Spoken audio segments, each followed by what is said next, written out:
राज्यामधील 12 जिल्हा परिषदा आणि 125 पंचायत समित्यांसाठी उद्या मतदान होणार आहे, तर 9 फेब्रुवारीला मतमोजणी. अनेक ठिकाणी दिग्गजांची प्रतिष्ठा पणाला. रायगडमध्ये राष्ट्रवादीचे प्रदेशाध्यक्ष सुनील तटकरे यांची साथ सोडलेल्या रमेश मोरे यांना मंत्री भरत गोगावले यांनी जिल्हा परिषदेसाठी उमेदवारी दिली आहे. यापूर्वी रमेश मोरे यांच्या पत्नीला 2 वेळेला उमेदवारी मिळाली होती, तर दोन्ही वेळेला त्या विजयी देखील झाल्या होत्या. सांगलीच्या आटपाडी तालुक्यामधल्या दिघंटी जिल्हा परिषदेच्या गटामधून 66 वर्षीय कल्लाप्पा नाना कुंटे यांच्याकडून जोरदार प्रचार.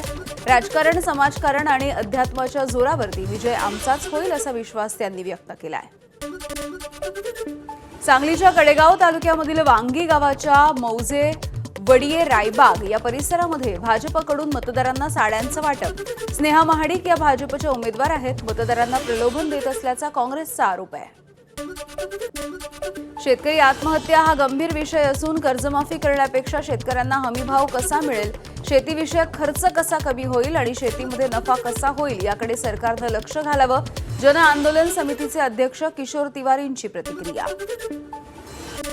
मराठवाड्यामधील 2 लाखांपेक्षा अधिक शेतकरी नुकसानीच्या मदतीपासून वंचित. केवायसी न केल्यामुळे 131 कोटी रुपये शासनाला परत जाणार. केवायसीची अट रद्द करून नुकसानीची मदत शेतकऱ्यांच्या खात्यामध्ये जमा करण्याची शेतकऱ्यांची मागणी. 2025 मध्ये वाशिम जिल्ह्यामधील संत्रा उत्पादक शेतकऱ्यांना अतिवृष्टीचा फटका. संत्रा बागांवरती रासायनिक खतं आणि फवारणीचा खर्च वाया गेल्यामुळे शेतकरी आर्थिक अडचणीत. पंचनामे करून नुकसान भरपाई जाहीर करावी, शेतकऱ्यांची मागणी. राष्ट्रवादी शरद पवार पक्षाचे आमदार जितेंद्र आव्हाड यांनी उपमुख्यमंत्री शिंदेंची बैठक घेतली आहे, भेट घेतली आहे. या भेटीचं कारण सध्या अस्पष्ट आहे. उपमुख्यमंत्री अजित पवार यांच्या निधनामुळे एकनाथ शिंदे यांचा वाढदिवस साजरा न करण्याचा निर्णय. 9 फेब्रुवारीच्या दिवशी वाढदिवसाला बॅनर लावू नका, पुष्पगुच्छ आणू नका असं आवाहन शिंदेंनी केलंय. किरीट सोमय्यांच्या पत्नी मेधा सोमय्यांनी संजय राऊत यांच्या विरोधात दाखल केलेलं मानहानीचं प्रकरण समोर आलं होतं. पुढची सुनावणी 17 फेब्रुवारीला होणार आहे. एसटीची सरसकट 2% भाडेवाढ होण्याची शक्यता आहे. मार्च किंवा एप्रिलमध्ये एसटीच्या 2% भाडेवाढीची शक्यता वर्तवली जाते. परिवहन मंत्री प्रताप सरनाईक हे आजच मंत्रालयामध्ये प्राथमिक माहिती घेण्याची शक्यता आहे. 2 दिवसांपूर्वी झालेल्या दरवाढीच्या नंतर पुन्हा एकदा सोन्या चांदीच्या दरामध्ये घसरण झाली आहे. सोन्याचा दर हा प्रतितोळा 1,59,000वरून 1,53,000वर, तर चांदीचा दर 2,85,000वरून 2,60,000पर्यंत पोहोचलाय. मालमत्ता कर गोळा करण्यावरती पालिका पुढील 2 महिन्यामध्ये विशेष भर देणार. 2025-26च्या आर्थिक वर्षामध्ये 7,300 कोटी रुपये कर वसुलीचं पालिकेचं लक्ष आहे. कर थकबाकीदारांच्या विरुद्ध जप्ती आणि अटकावणीची कठोर कारवाई करावी असे अधिकाऱ्यांना निर्देश. नंदुरबार आरटीओची वर्षभरामध्ये मोठी कारवाई. 10,000पेक्षा अधिक वाहनांवरती दंड. नियमभंग करणाऱ्या वाहनांकडून 6.5 कोटी रुपयांची वसुली. पथकांच्या कारवाईमुळे परिवहन विभागाच्या महसुलामध्ये मोठी वाढ झाली आहे. वर्ध्याच्या देवळीमधील भिडी गावामध्ये अतिक्रमणाच्या कारवाईमुळे व्यावसायिक बेरोजगार झाल्याचा आरोप आहे. व्यावसायिकांनी जिल्हाधिकाऱ्यांना दिलं निवेदन. कोणतीही पूर्वसूचना न देता कारवाई करण्यात आली असल्याची तक्रार आहे. कोविडच्या काळामध्ये वरळीच्या एनसीसीआय मैदानावरती उभारलेल्या जम्बो कोविड सेंटरच्या जागेच्या शुल्कावरून वाद पेटलाय. महापालिका आयुक्त भूषण गगराणी यांना वैयक्तिक प्रतिज्ञापत्र सादर करण्याचे मुंबई उच्च न्यायालयाचे आदेश. सहाय्यक आयुक्तांकडून चुकीची गणना झाल्याचा पालिकेनं दावा केलाय. सावित्रीबाई फुले पुणे विद्यापीठाचं क्रेडिट मार्कांवरून घुमजाव.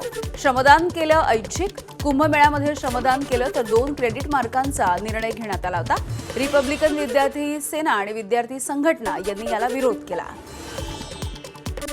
गडचिरोलीच्या अबुजमाळ जंगलामधील पोदेवाडा गावाजवळ पोलीस आणि नक्षलवाद्यांमध्ये चकमक झाली आहे. यामध्ये 3 नक्षलवाद्यांचा खात्मा, तर 1 जवान शहीद झालाय. 1 जवान जखमी देखील झालाय.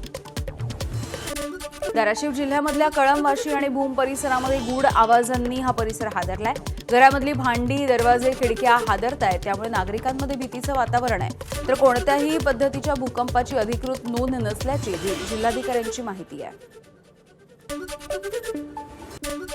मुंबईच्या जुहू परिसरामधल्या एका घरामधून जिवंत मगर जप्त करण्यात आली आहे. गोपनीय माहितीच्या आधारे प्राणीमित्रांनी मदत घेत मगरीला रेस्क्यू करण्यात आलाय। मगरीसह इंडियन स्पॉटेड कासव देखील जप्त करण्यात आलाय। वन विभाग आणि मुंबई क्राईम ब्रांचची संयुक्त कारवाई। भंडाऱ्याच्या लाखांदूर तालुक्यामधल्या पिंपळगावामधल्या एका घरामध्ये अस्वल शिरलं आणि खळबळ माजली। या घटनेची माहिती मिळताच वन विभागानं या अस्वलाचे रेस्क्यू केलंय। गोरेगाव मुलुंड लिंक रोड प्रकल्पामध्ये 1039 झाडांची कत्तल। भरपाई म्हणून वृक्षारोपण करण्यासाठी मुंबई किंवा आसपासच्या भागामध्ये 24 एकराची पर्यायी जागा शोधा। सर्वोच्च न्यायालयाचे मुंबई महानगरपालिकेला निर्देश। ओला उबर आणि रॅपिडोचा 7 फेब्रुवारीला देशव्यापी संप आहे। किमान भाडं सरकारनं ठरवून द्यावं अशी मागणी त्यांनी केली आहे। खासगी वाहतूक सेवा वापरणाऱ्या सगळ्यांनाच या संपाचा फटका बसणार आहे। भारताच्या वाईन निर्यातीमध्ये 80% वाढ, तर देशभरातील वाईन निर्यातीमध्ये महाराष्ट्राचा 90% वाटा। लोकसभेमध्ये केंद्रीय वाणिज्य मंत्रालयाची माहिती। तब्बल 3 महिन्यांच्या नंतर 446 कोटींचे धान चुकारे भंडारा जिल्ह्याला प्राप्त झालेत। शेतकऱ्यांच्या खात्यावरती रक्कम वळती होण्याची प्रक्रिया सुरू झाली आहे। शेतकऱ्यांना दिलासा। पंढरपूरमध्ये विठ्ठल मंदिरात 10 मूर्तींची प्राणप्रतिष्ठा। यामध्ये काशी विश्वेश्वर, रामेश्वर, 2 गणपती, गरुड मारुती यांसह अनेक मूर्तींचा समावेश आहे। मंदिरामधील काही पुरातन मूर्तींच्या जागी या नवीन मूर्ती बसवण्याचा निर्णय घेण्यात आला होता। 9 फेब्रुवारीला सिंधुदुर्गच्या मालवण तालुक्यामधल्या अंगणेवाडीमध्ये श्री भराडी देवीचा वार्षिक जत्रोत्सव होणार आहे। भाविकांच्या सोयीसाठी मध्य आणि कोकण रेल्वे मार्गावरती विशेष रेल्वे गाडी धावणार आहे। अरुणाचल हायवे मुआवजा घोटाळ्यामध्ये ईडीची मोठी कारवाई। पीएमएलएच्या अंतर्गत सुरू असलेल्या तपासामध्ये ईडीचे एकाच वेळेला 6 ठिकाणी छापे। या कारवाईमध्ये 2,20,00,000 रुपयांची रक्कम जप्त करण्यात आली। कॅनडाच्या टोरंटोमध्ये पोलीस दलासोबतच्या संबंधित मोठं भ्रष्टाचाराचं प्रकरण उघडकीस आलंय। गुन्हेगारी टोळ्यांना संवेदनशील माहिती पुरवल्याप्रकरणी टोरंटो पोलीस सेवेमधील 7 कार्यरत अधिकारी, 1 निवृत्त अधिकारी आणि 19 अन्य संशयितांना अटक करण्यात आली आहे। पाकिस्तानच्या अजब निर्णयाची जगभरामध्ये चर्चा। गटारावरचं झाकण चोरी करणाऱ्यांना 50 लाख रुपयांचा दंड, तर 10 वर्षांपर्यंतची शिक्षा होणार आहे। पाकिस्तानच्या पंजाबच्या मुख्यमंत्री मरियम नवाज यांनी ही घोषणा केली आहे। मोरोक्कोमध्ये भीषण पूरस्थिती अद्यापही कायम आहे। धरणामधून सोडण्यात आलेल्या पाण्यामुळे अनेक नद्यांच्या पाण्याच्या पातळीमध्ये अचानकपणे वाढ होतीये।